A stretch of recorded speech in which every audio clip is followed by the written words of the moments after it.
Okay, so hey guys, and welcome to part 37, I'd like to say. I don't know, this has been a very long series already, but welcome to this new episode of the F1 Manager Minardi Manager Career Mode. As I say, I think it's part 37.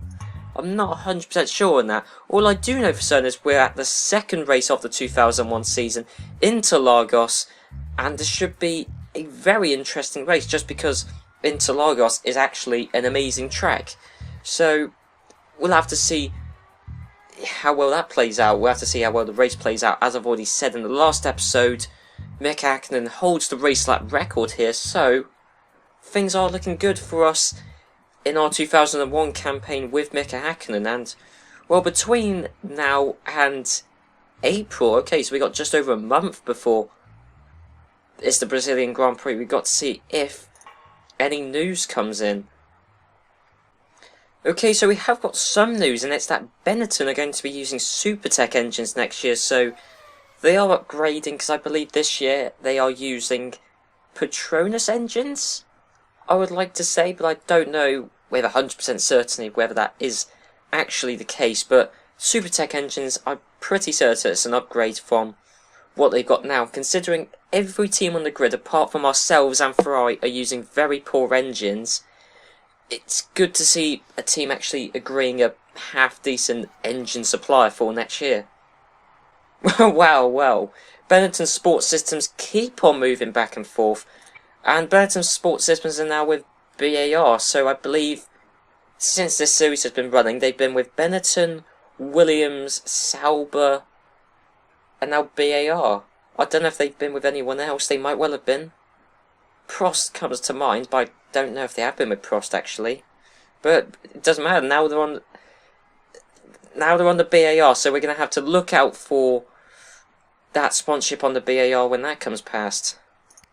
Okay, so one good bit of news that has come in is that Jürgen Hubert, that's how I'd like to pronounce his name, has given us the third model of Mercedes engines already. I'm pretty certain we didn't get the third model this early on last year. We might well have done actually, but the third model of engines already, that is, obviously we are their only customer team. It's effectively a Minardi-Mercedes partnership, so Mercedes is just giving us the engine upgrades very, very quickly, which is always good to see. And then just a day later, or maybe 2 days later, we've got AP Racing brake upgrades and Magneti Marelli electronic upgrades, so everything is looking very good. Okay, so Williams have confirmed a new components deal. Let's find out what it is. Supertec engines, okay. I believe they are still with Supertec at the moment. I might be wrong, but I believe they were the only team to actually stick with Supertec engines for this year. But regardless, they've got Supertec engines next year, which Supertec might actually have to supply lots of teams if already they've got 2 teams confirmed to use them next year. So, well, Supertec may be very busy, but Williams, I thought they might have got a better engine, you know, Mugen, Honda, maybe even Mercedes engines, but all these teams are very conservative on their engine contracts for some weird reason. Okay, and some more good news. So we've got even more developments in between the first and second race. It's the fourth model of front and rear wings. So let's go to where am I going? Yep, front and rear wings. There we go. We got to start manufacturing the fourth model of these parts, and I don't know if we'll actually have them manufactured in time for the race. I don't think. Well, we might do actually. We might just have them manufactured in time for the race, or well, for the entire Grand Prix weekend actually. Okay, and more developments from Neil Oatley. So we got new barge boards now, the fourth model of barge boards. I'm pretty certain these won't be developed in time. Well, we need 4 really to be produced, so we can use them for the whole race weekend. No, definitely won't be the case if the first one, if they're producing them 1 every 3 days. What about front and rear wings? How are we looking for them? Okay, we should have the front wings and rear wings produced in time to use for the race, so that's always good. Well, for the entire Grand Prix weekend. And yeah, we'll just have to see if any more news comes in. Okay, so we have got some more news. Stewart confirming a components deal themselves. Is this Supertec engines? Because you never know. Brembo brakes, okay, that's not, you know, they're the worst brakes they could get, but I don't think brakes are that instrumental to performance of your car, so it's not that big of a loss anyway. But again, Stewart, you may well have thought they'd get AP Racing brakes because they're based in England, and obviously Stewart being a British, Scottish, English team, a Scottish, I guess, based team, but apparently not. Getting Brembo brakes, I don't really quite know why, but there you go. And, well, it must only be a couple of days off, actually, from the Grand Prix weekend starting. So we'll just see if there's any more news in these remaining couple of days. And no, that is it, so let's just skip over these weekly reports. I like to pretend I read Neil Oatley, Domenicali, and Ross Brawn. Yeah, they probably think I read their emails. I actually don't. Just skip over them. But yeah, the Interlagos Grand Prix, the Brazilian Grand Prix, fantastic Grand Prix track. Obviously hosted some very dramatic races over the years, and even in this series, it's been mixed fortunes for us, this track. In '99 it was very poor for us, but I believe in 2000 we didn't do too badly during this race, especially in qualifying, so we're going to see if that good luck translates into a good race for us this year.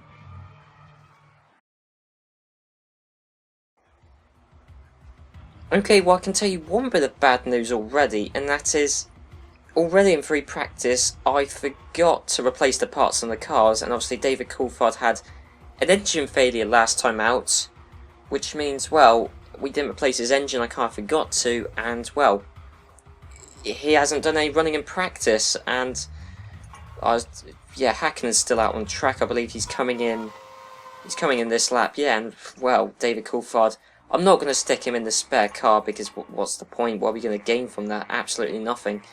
So, yeah, bad start already for David Coulthard in free practice. Well, yet again we've got some more very interesting practice results. Michael Schumacher was actually quicker than us, but obviously we aren't using our best parts because we kind of forgot to put them on, and obviously David Coulthard hasn't done a lap in practice because, well, again, we forgot to put on our good parts, and because of that he was using a blown up engine which we forgot to replace from the last race in Australia.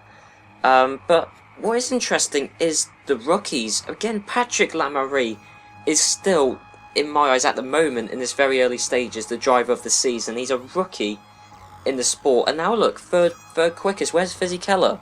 11th. Well, Lamarie is doing very well. And I actually haven't arranged my drivers' contracts yet.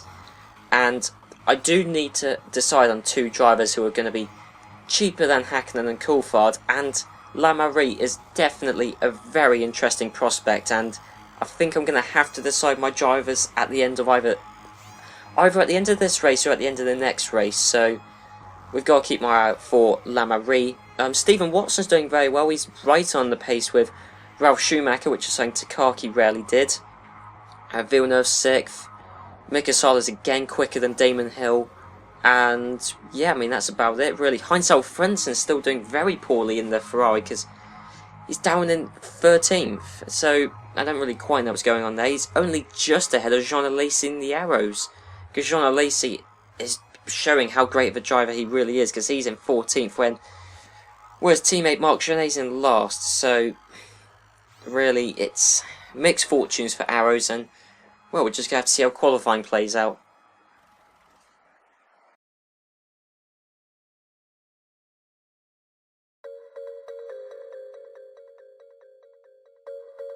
So qualifying for the 2001 Brazilian Grand Prix has just ended, and really it's quite an interesting qualifying session, with each row having an entire team on it for the top 6 at least, and also there's a massive gap in time between 1st and 6th, and not only that, there's also a massive time between the teammates in the top 6, despite the fact that teammates are lining up next to each other on the same row.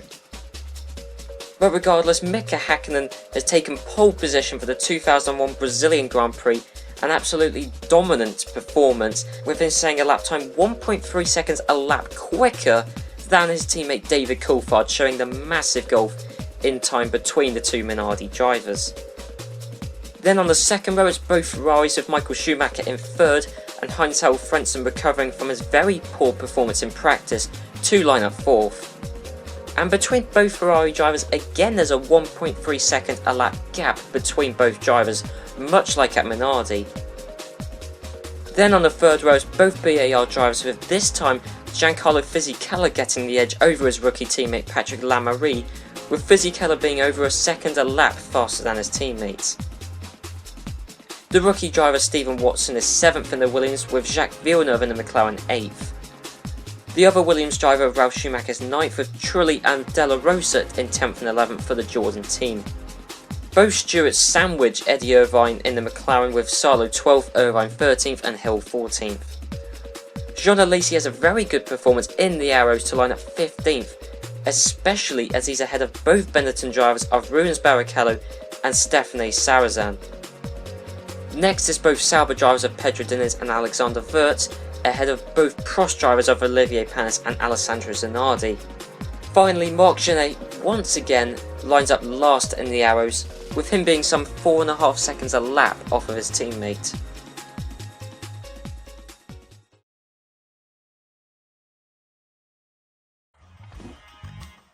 Okay, so here we are on the race strategy screen. As you can see, a one-stop strategy predicted by Ross Brawn, because again there's relatively low tyre wear this race weekend, and things are looking good for us with a very, very impressive qualifying result. Even David Coulthard was way ahead of Michael Schumacher, and really I think he's the only driver we're going to have to worry about this season. So much like with every season, he is the driver to watch out for.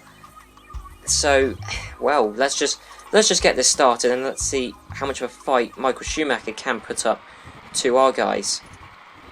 So there we go, both of them on track, lining up first and second. It says Coulthard's in first. That is a big fat lie, because it's Mika Hakkinen who is in first. But we got off to a decent start. Mika Hakkinen way ahead of David Coulthard. But is Coulthard going to get past Hakkinen down to the first corner? No, in fact Schumacher nearly gets past Coulthard. Oh, and Coulthard's just about able to defend from Michael Schumacher there. And as you can see, it's still Schumacher third, Frentzen fourth. I believe both BARs are still 5th and 6th. It's difficult to tell. Yes, both BARs are still 5th and 6th, even though we've got the Williams of Stephen Watson, who is right up behind the BAR of Patrick Lamarie. So both rookies are battling out here right from the start of the race. And as you can see, Hakkinen already pulling away quite a lot. I mean, both Benettons, have they got past Jean Alesi?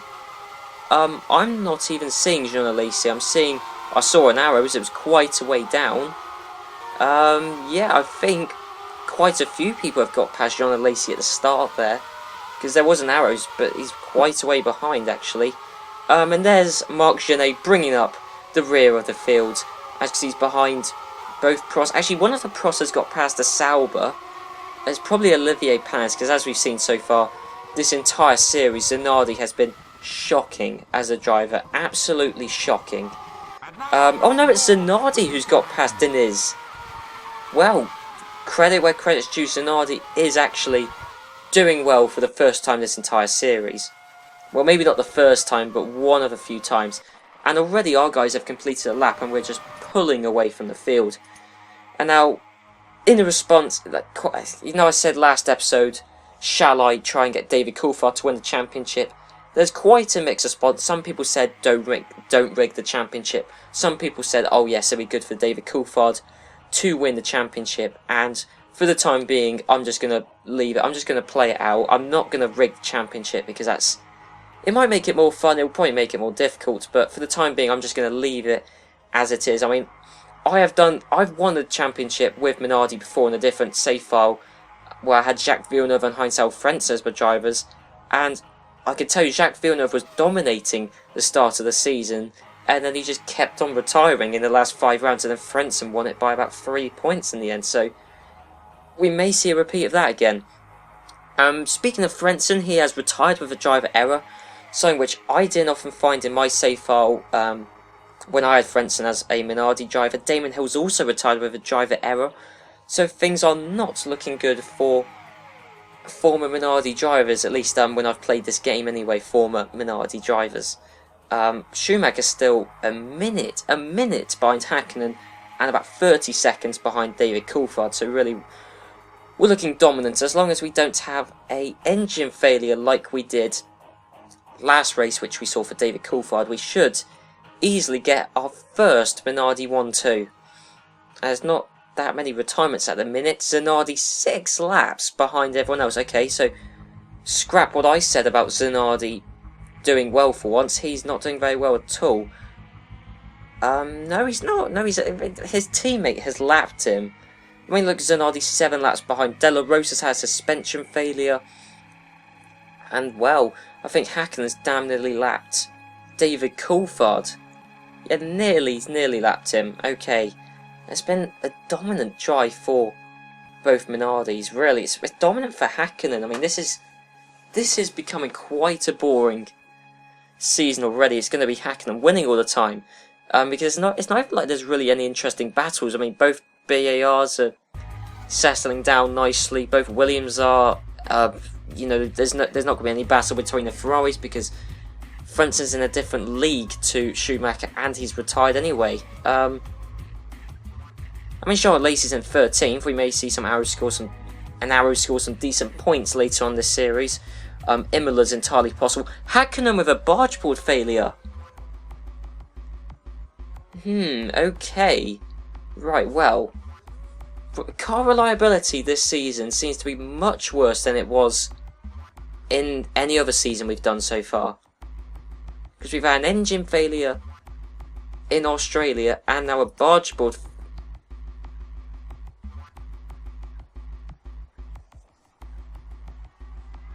Well, this has not been a good race for us. It's been a repeat of the 99 Brazilian Grand Prix where we had a double retirement.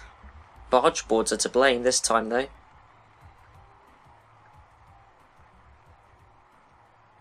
Honestly, I've got nothing to say. Absolutely nothing to say. I mean, I can assure you 100%, I replaced the parts on the cars before the race started. I can guarantee you that, but just for some reason, car reliability has been poor, and it's ever since we brought in Ross Brawn. I'm not saying it is Ross Brawn, I'm just saying it's a bit of a coincidence how the second car failures start happening.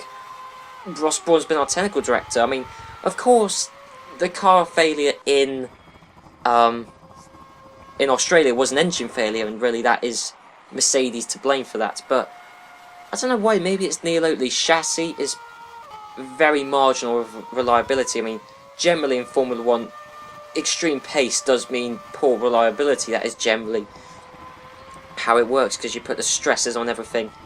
You put maximum stresses on every component in the car, and that's what Neil Oatley's done. He's produced a brilliant chassis, but marginal reliability. We're going to have to look into this, to be honest. We're going to have to look in to see whether this is Ross Brawn to blame, whether this is Neil Oatley to blame, whether this is Hakkinen and Coulthard's driving style, which is, I don't know. I'm just frustrated. We still haven't got an elusive Minardi 1-2, but Michael Schumacher, it has been gifted to him from a double Minardi retirement, but Michael Schumacher is going to come around the last corner and into Lagos, and Schumacher, showing he doesn't have a car retirement, he's coming up behind the Arrows, probably of Marc Genet, but Michael Schumacher is going to win the Brazilian Grand Prix. Yeah, but I mean, that Arrows really got in his way then. That might well have been Genet, obviously Genet trying to help his former team. 15, car number 15, no, I think that is Jean Alesi actually. Car number 15. No, that is Genet, so Genet was trying to help out his old team by trying to screw over Michael, but it was too little too late. So Michael's won. Patrick Lamarie in the end. Whoa, okay, we've had a host of retirements, which I missed out on. Jean Alesi had a driver error we missed out on. Salo had a driver error. Schumacher with another bargeable failure, or Ralf Schumacher. Trulli with a driver error. Fisichella with an electronics failure.